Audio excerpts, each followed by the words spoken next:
क्या आपको पता है हवाई जहाज प्रशांत महासागर और माउंट एवरेस्ट के ऊपर से क्यों नहीं उड़ते?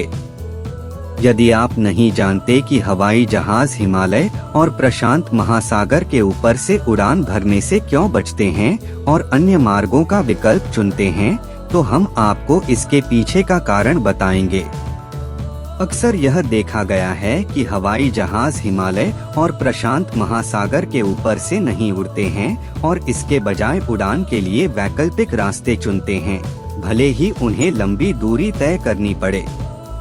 लेकिन क्या आपने कभी इस पर विचार किया है कि ऐसा क्यों होता है? यहाँ उन कारणों की एक सूची दी गई है जो हिमालय और प्रशांत महासागर के ऊपर से हवाई जहाज से उड़ान भरने से बचने के कारणों के रहस्य को उजागर करेंगे।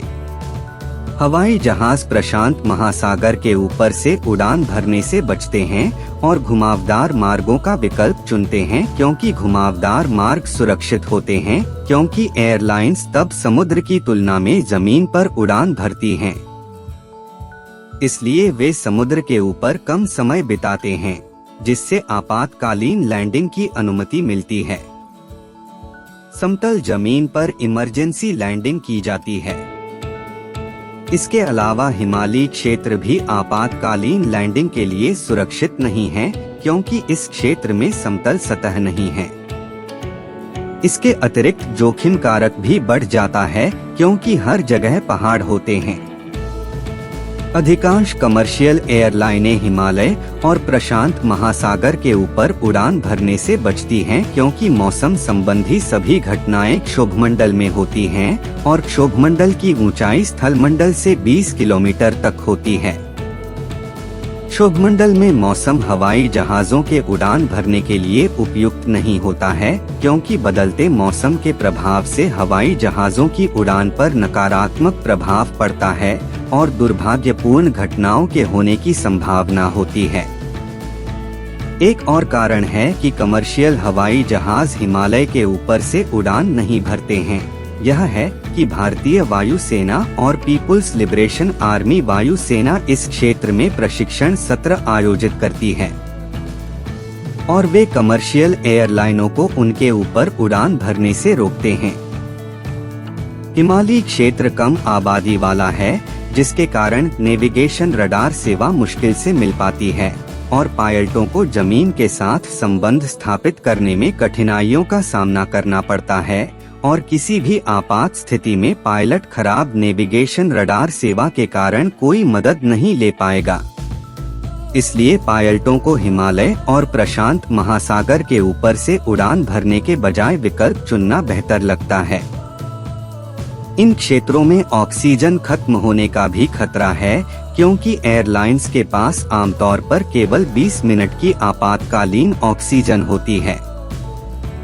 इसलिए ऐसी स्थिति में जहां आपूर्ति समाप्त हो जाती है, ऑक्सीजन को फिर से भरने के लिए उड़ान को कम से कम 10,000 फीट नीचे उतरना चाहिए, जिसे ड्रिफ्ट डाउन प्रक्रिया के रूप में जाना जाता है।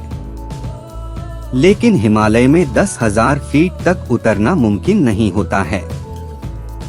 अगर हम हिमालय की बात करें तो हिमालय की सभी चोटियां 20,000 फीट से अधिक ऊंची हैं, जो वाणिज्यिक हवाई जहाजों के उड़ान भरने के लिए उपयुक्त नहीं हैं, क्योंकि वे मौसम संबंधी सभी गड़बड़ी से बचने के लिए 30,000 फीट से अधिक उड़ते हैं, जिसका केंद्र समताप मंडल है। समताप मंडल में मौसम संबंधी कोई गड़बड़ी नहीं होती है और यह हवाई जहाजों के उड़ान भरने के लिए सबसे उपयुक्त है। मुख्य कारण उड़ान प्रशांत महासागर के ऊपर नहीं जाती है, क्योंकि घुमावदार मार्ग सीधे मार्गों से छोटे होते हैं। समतल मानचित्र भ्रमित कर रहे हैं, क्योंकि पृथ्वी स्वयं समतल नहीं है। नतीजतन सीधे मार्ग सबसे कम दूरी की पेशकश नहीं करते हैं। आप ग्लोब का उपयोग करके एक छोटा सा प्रयोग करके इसे सत्यापित कर सकते हैं। अमेरिका और मध्य एशिया जैसे दो स्थानों की पहचान करें और फिर सीधे मार्ग की नकल करने के लिए इन दो क्षेत्रों के बीच सीधे स्ट्रिंग का एक टुकड़ा कनेक्ट करें। दूरी को हाईलाइट करने के लिए मार्कर का उपयोग करें। फिर इसी तरह एक घुमावदार पथ को मापें। यह मानते हुए कि आपने उपर्युक्त चरणों का सही ढंग से पालन किया है, आप पाएंगे कि घुमावदार मार्ग सीधे मार्ग से शारीरिक रूप से छोटा है। हिमालय क्षेत्र के बगल में स्थित प्रमुख देश भारत और चीन हैं। दोनों देशों के बीच कई उड़ान सेवाएं नहीं हैं। पश्चिमी चीन जनसंख्या में बहुत कम है और वास्तव में हवाई यात्रा करने की आवश्यकता नहीं है। इसके अलावा भारत और चीन के बीच प्रमुख उड़ान सेवाएं हिमालय के ऊपर तक नहीं जाती हैं।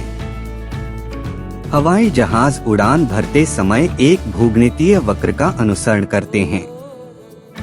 जियोडेसिक का अर्थ है स्थिर वेग के संदर्भ में बिंदुओं के बीच की सबसे छोटी दूरी।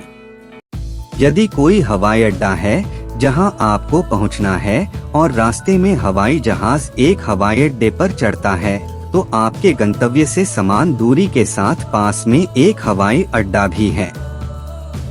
इस भूगणितीय वक्र के आधार पर सभी हवाई जहाजों के मार्गों की योजना बनाई गई है, लेकिन हिमालयी क्षेत्र और प्रशांत महासागर क्षेत्र में हवाई अड्डों का अभाव है।